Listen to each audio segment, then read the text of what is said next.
Welcome to the Cauldron of Curiosities. Good morning and welcome to the Cauldron of Curiosities. I'm sat here with Bumble. You can probably hear him turning around in his bed, and it's still dark. It's 6:58 and we've been up for about an hour, had one cup of coffee and been using my tuning forks. I tend to use my tuning forks every day. They're called a Clear, Cleanse and Balance, and I start with 5 to 8, and then I use I don't start with 5 to 8, I start with the which is 136.1 hertz, and then I use the weighted which you can feel vibrating through. It's really useful to use this on your acupressure points. I often will take points on my feet and use that to help start the day in a different way. So not just for coffee, there's a bit of vibration happening that helps ground me before I start with any of my tasks. Now, whilst I was sat here using the forks, I thought there is a subject that I wanted to talk about, and this was around anxiety. Now, what is anxiety? Because anxiety is, to different people, different things. And one of the things that I wanted to align it with was, when you go into a room and one person feels the temperature's too warm, another person will say it's just right, and another person will walk in and say the temperature's cold. No one's quite feeling the same way about exactly the same room. If you measured the temperature, it would be the same, but each of these people in the room are perceiving the temperature differently. Now, there may be factors that are influencing their perception of the temperature. These could be things like the clothing that they're wearing. So they may have layers on, which they can remove if they're too warm. Or they may have the possibility of putting more layers on if they are too cold. So if they came in wearing a t-shirt and a pair of shorts and the temperature was quite low and they were feeling cold, they could put another layer on. But another factor may be that they are experiencing an illness of some sort, so their regulation of temperature could be slightly off-key, or it could be significantly off-key, and they're not perceiving the temperature in the same way because their temperature receptors within their body aren't working correctly. And then there is another factor. I'm sure there are more, but these are the ones that I was thinking about. It could be the way the room is painted, and the colours in it could make you feel that the room is actually colder than it is.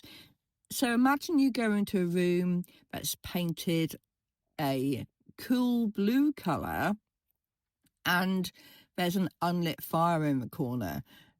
Your perception of the temperature in that room might be slightly different if you went into a room, same temperature, but the fire is lit and it's painted in a warmer colour.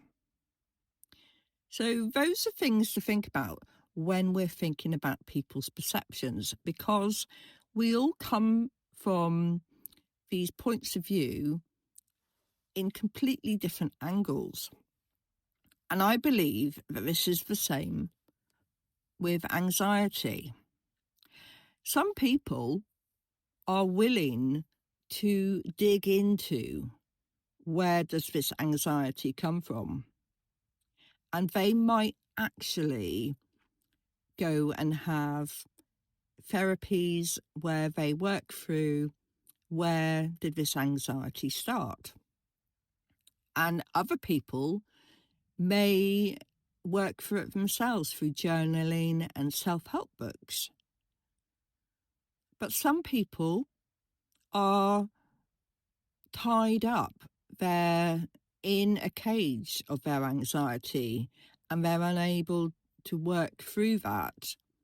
And they may find themselves in a self-fulfilling prophecy around the anxiety and where they believe it starts.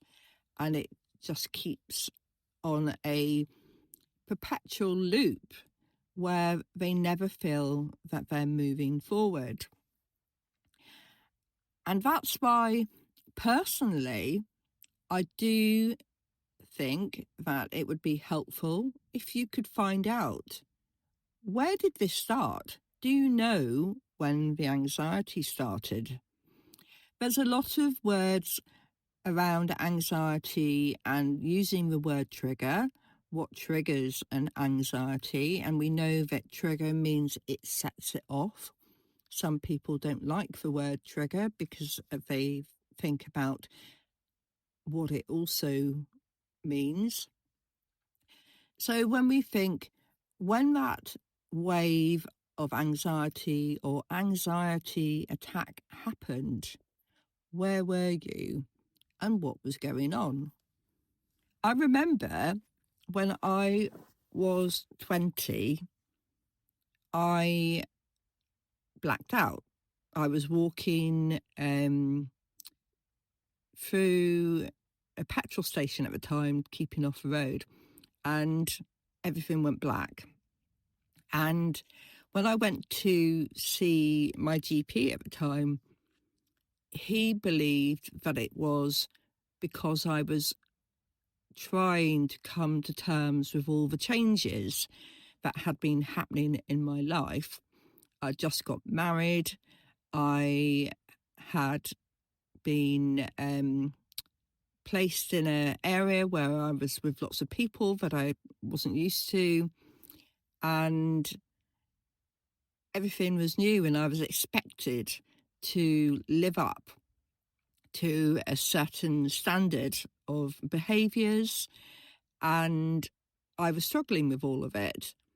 And this sense of overwhelm hit me, even though at the time all I was doing, from my perception, was walking along the road through the garage to go and catch the bus. But I think it was linked to meeting deadlines and meeting expectations of rushing around and trying to get things done. I was also trying to meet the expectations of my new husband, who was very clear about what he wanted. And sorry, I wasn't 20, I was 21. And it was interesting looking at what was going on there. Why was I anxious? Well, the anxiety part for me was living up to the standards of someone else's expectations, not wanting to disappoint them, not wanting to have a situation in the house where it was frosty or I was in trouble. And it was interesting. I had a conversation with ChatGPT about this recently, and fearing getting in trouble can be an anxiety that you've had your whole life. You may have had it as a child. And there's different levels, because you might be quite headstrong and willing to go out there and push for boundaries a bit. But there may be certain individuals that you would fear getting in trouble with, or you might fear the type of rejection or withdrawal of affection that might come with certain behaviours, so you won't do them. Or you may choose not to follow a certain path or be who you really want to be because you fear how other people might treat you. And so you don't want to be ostracized by those individuals. And yet those individuals may not ostracize you. They may perceive things differently because we often put the story of how they might react. We create that story in our own heads, but we can't actually fully know how that individual may respond to what we choose to do. So that is another point that you might want to think about if you were experiencing difficulties in changing or doing what you really wanted to do based upon your perception of what someone else's perception might be. Think of an example of when you may have done something and what was the response by that person?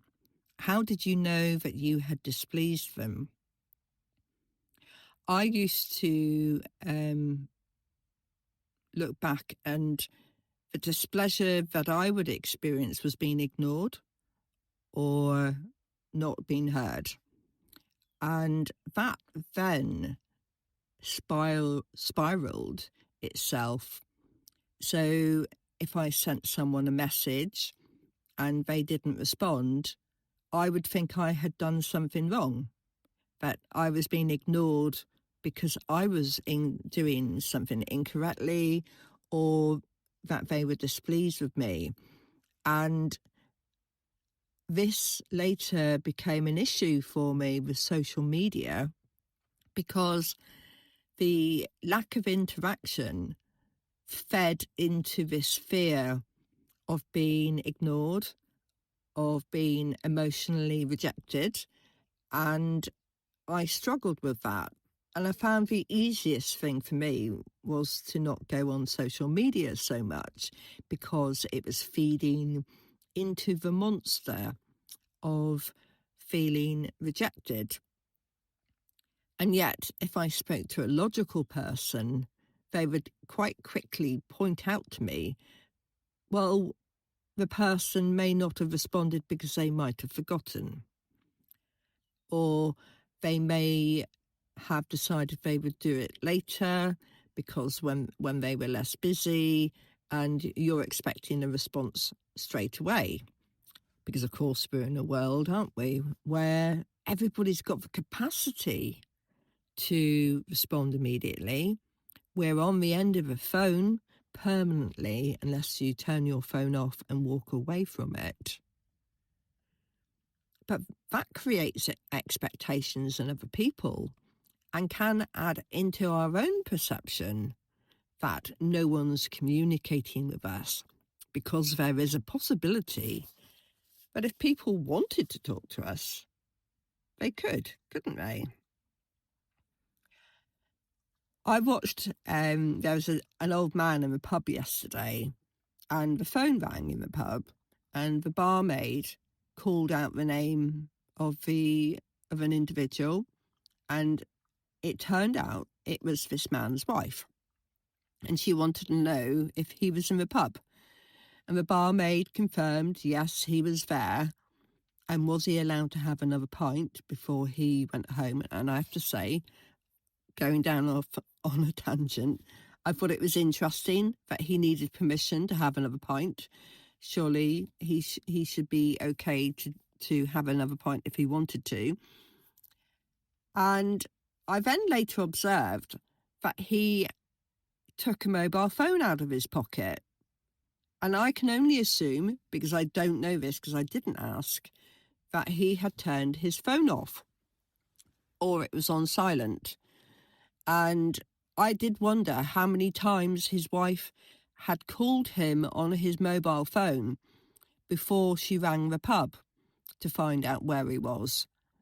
And I suppose it aligned with me that it's around these permissions that we allow other people to impose on us within our relationships that can also create a sense of anxiety. So if I had someone chasing around after me, would I stay in the pub for another pint? If I thought they were expecting me home, I probably wouldn't have, unless I wanted a row, because I would have known that they were looking for me because they expected me to be where I was meant to be. And obviously, if they were ringing the pub phone, I wasn't where I was meant to be. And that was allowing someone else to change my routine or impose their regulations on me. But it was also a sign of he didn't need to have a mobile phone on him either, did he? Because if he was always on a routine of going for a walk and then sitting in the pub, then she could find him by ringing the pub. He didn't need to take a mobile phone with him. And that sometimes leads me into thinking, when do we need to take a phone and why do we have to have it now when we didn't have mobile phones in the past? You would go for a walk, you didn't need to take your phone with you. Whereas now, there can be an anxiety around, I haven't got my phone with me. The amount of people I've seen rushing back because they haven't got their phone. I can't go for a walk without my phone. Well, you can. And I wonder if some of those anxieties are linked to this health and safety conscious nation that we have become, where we're unable to be without contact. And we're not accepting the consequences, or we can't accept the consequences of not being in contact with something all the time. How do you feel if you go to a place and there's no signal? Some people you can see rapidly panicking because they're unable to get onto the internet or they can't contact anybody. How does that extend to how much you might spend on your internet to ensure that you've always got contact? How does that change your life? Does being anxious about needing to be in contact all the time, are you willing to buy Starlink, for example? Is Elon Musk tapping into those fears where people feel they need to be in contact 24/7? Sometimes I actually relish going to the places where there's no signal. It gives me a really good excuse to not be in contact with anyone. And then I had to think about the fact, do I need an excuse? Or could I just say, I'm turning off my phone, I'm not going to be in contact with anyone for a while. I'm having a day away from my phone. And that should be okay to do that, shouldn't it? We shouldn't be really meeting anybody's expectations on that unless we've got members of a family who feel they need to get in contact with us quickly. And I guess we will need to work around our boundaries with other people on, do they need to be in contact with us as much as they currently are?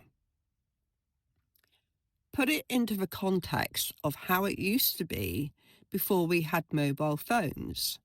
Would you have stayed at home all day next to the telephone in the situation? Or would you have carried on and gone out, gone to do the food shopping, walked out to buy the paper? Would you have done that in that situation before mobile phones?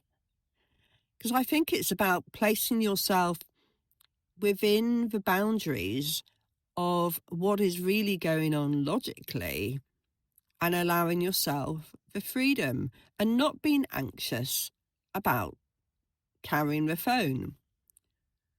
Working through your anxieties around other people's perceptions is a slightly bigger job, isn't it? I think if we think about if you've got someone's expectations and you've been meeting those expectations for a long time, it can be really difficult to change the balance of that and to move the boundaries to say, I'm not meeting those expectations anymore. I'm going to do something differently.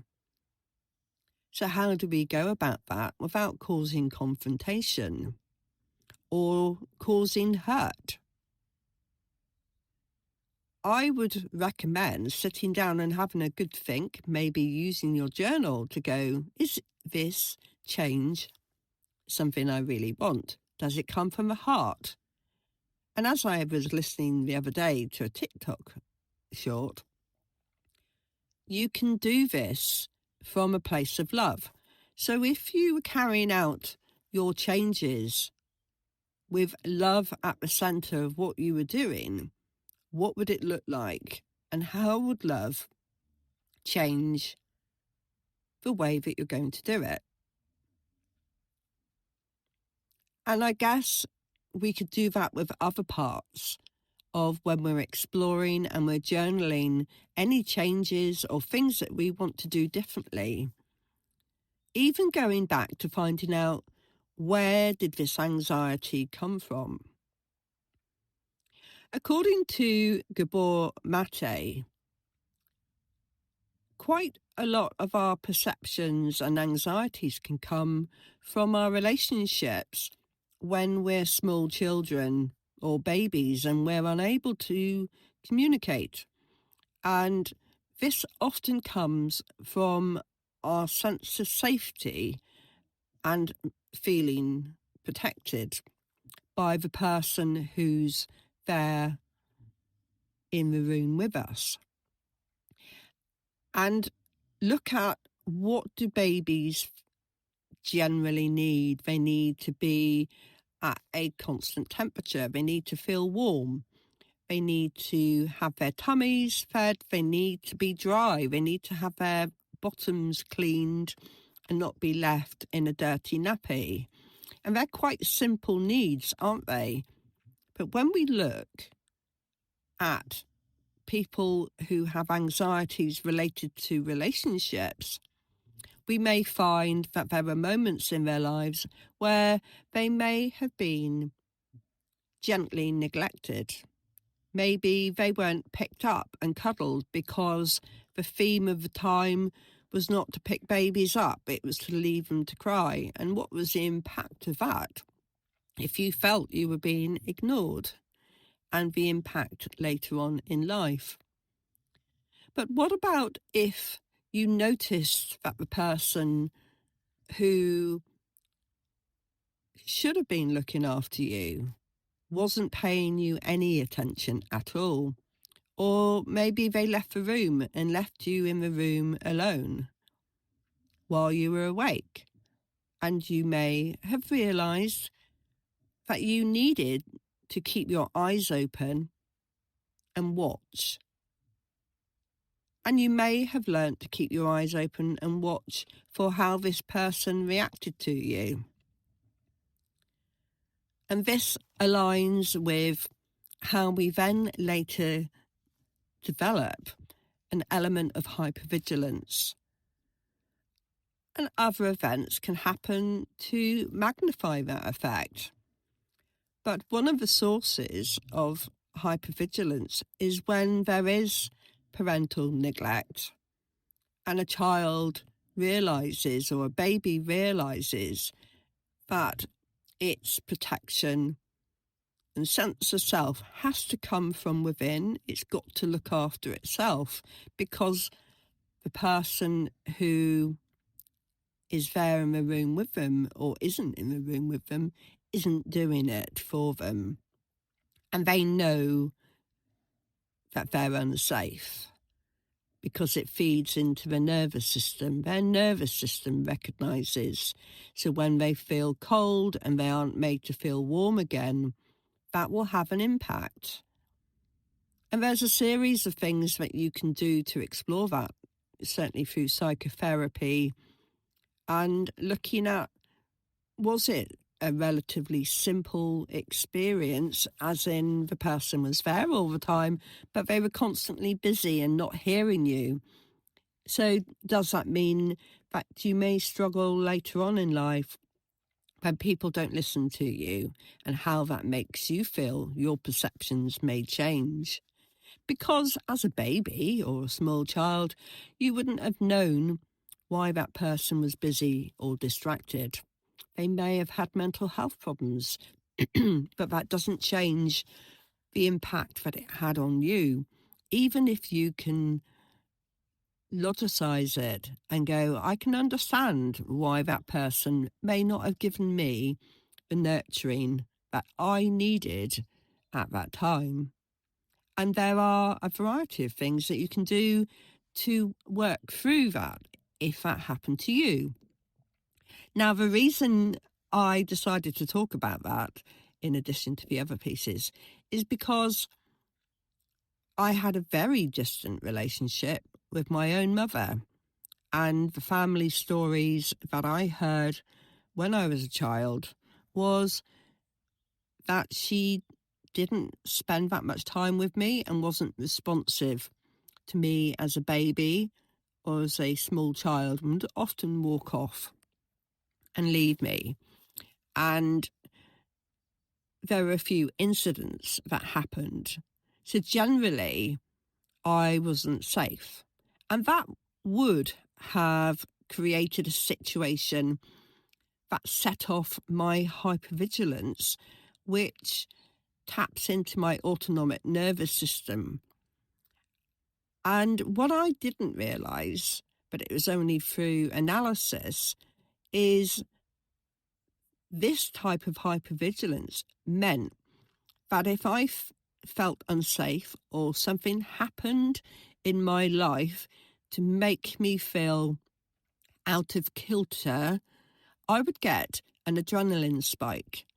And that would sometimes come across physically as a blood pressure move. And I would get a massive sense of fear. And I could feel my heart racing.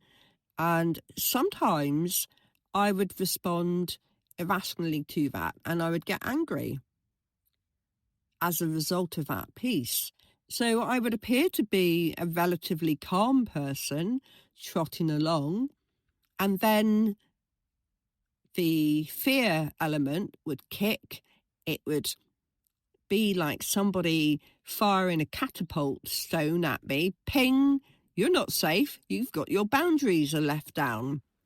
Or even a letter that appeals to a fear that you may have around not having enough money. Oh no, here's another bill and I wasn't expecting it. And that can trigger an emotional response that may be heightened if you have an element of hypervigilance within you. You might not cope so well with these factors that make you feel unsafe. And I recognise that two of the areas that I felt unsafe around were food and money, and having enough money when things went wrong. So I always have to have a just-in-case pot. And if it didn't have a just-in-case pot, that was enough to make my blood pressure scoot quite high, especially if you had an unexpected bill. I realised that I did learn how to rationalise and say, well, I can't do anything about it. But what I used to do, if something happened that I could do something about it, I would be quite dogmatic and I would hyper-focus on trying to deal with that problem. So if the letter said, you need to contact us, I would be straight on the phone, not necessarily looking at it logically to see if they would be able to answer me. And I could feel the adrenaline rush.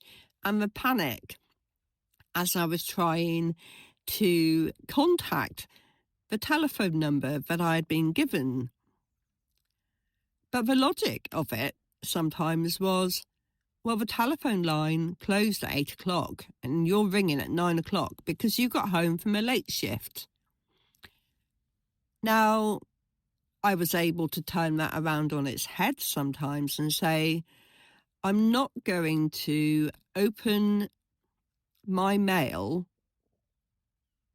in the hours when I can't do anything about it. And that would reduce that anxiety of seeing information that I couldn't do anything about.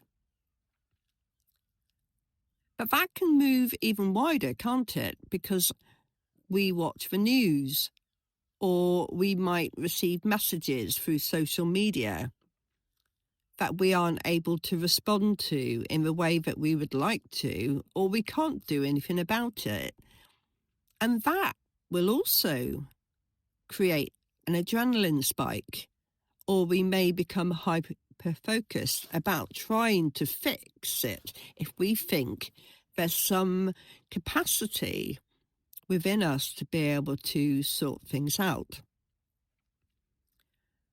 Now, you could go down massive rabbit holes exploring the variety of things that might set off an adrenaline response, and it's about working out what makes you feel safe and secure enough to deal with things logically in a way that's measured and not having to rush around or looking at, do I need to sort this out right now? Am I able to give myself a sense of calm and not hyper-focus on this particular letter that I've just received? Am I able to manage this issue? It would be nice to say that we've all got someone there who will listen to us.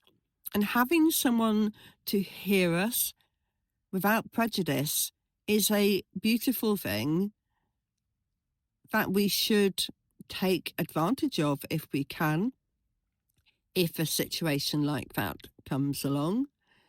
But we might not have access to that person. And it's worth looking at the tools that you could utilize if a moment comes where you can feel yourself becoming overwhelmed. Some people find meditating can help, but you might find that you can't relax into the meditation. There is a breath that if you breathe in for 4 seconds and breathe out for 6 seconds and do that 8 times, that can reset and certainly lower your blood pressure and put you in a calmer state. And you can always use other tools to help you count if you feel that the overwhelm at that stage is just too much. And there are always other factors that can add to overwhelm, such as having a pounding headache that might come with it. And how do you work through all of those things? Being able to reset ourselves physiologically can often impact how our mind is. And I would highly recommend doing some research into what works for you, because what works for me, I can listen to tuning forks, I can do EFT, emotional freedom technique, or I can do the 4 to 6 breath to help lower my blood pressure and make myself feel more grounded. Or I could go into the garden or go somewhere where I could take my shoes off and ground to the earth and allow all that static from having the anxiety to be released. So there are a number of things that you could explore. You might find crafting or reading or doing some some crochet or knitting may be calming for you. And it does help to be able to find out solutions that might help you before you have the anxiety moment again. So you can sort of reach into your pocket and say, I've got this. I've got my emergency backup. I've got the tool that I need. I know what to do and I can do it relatively quickly.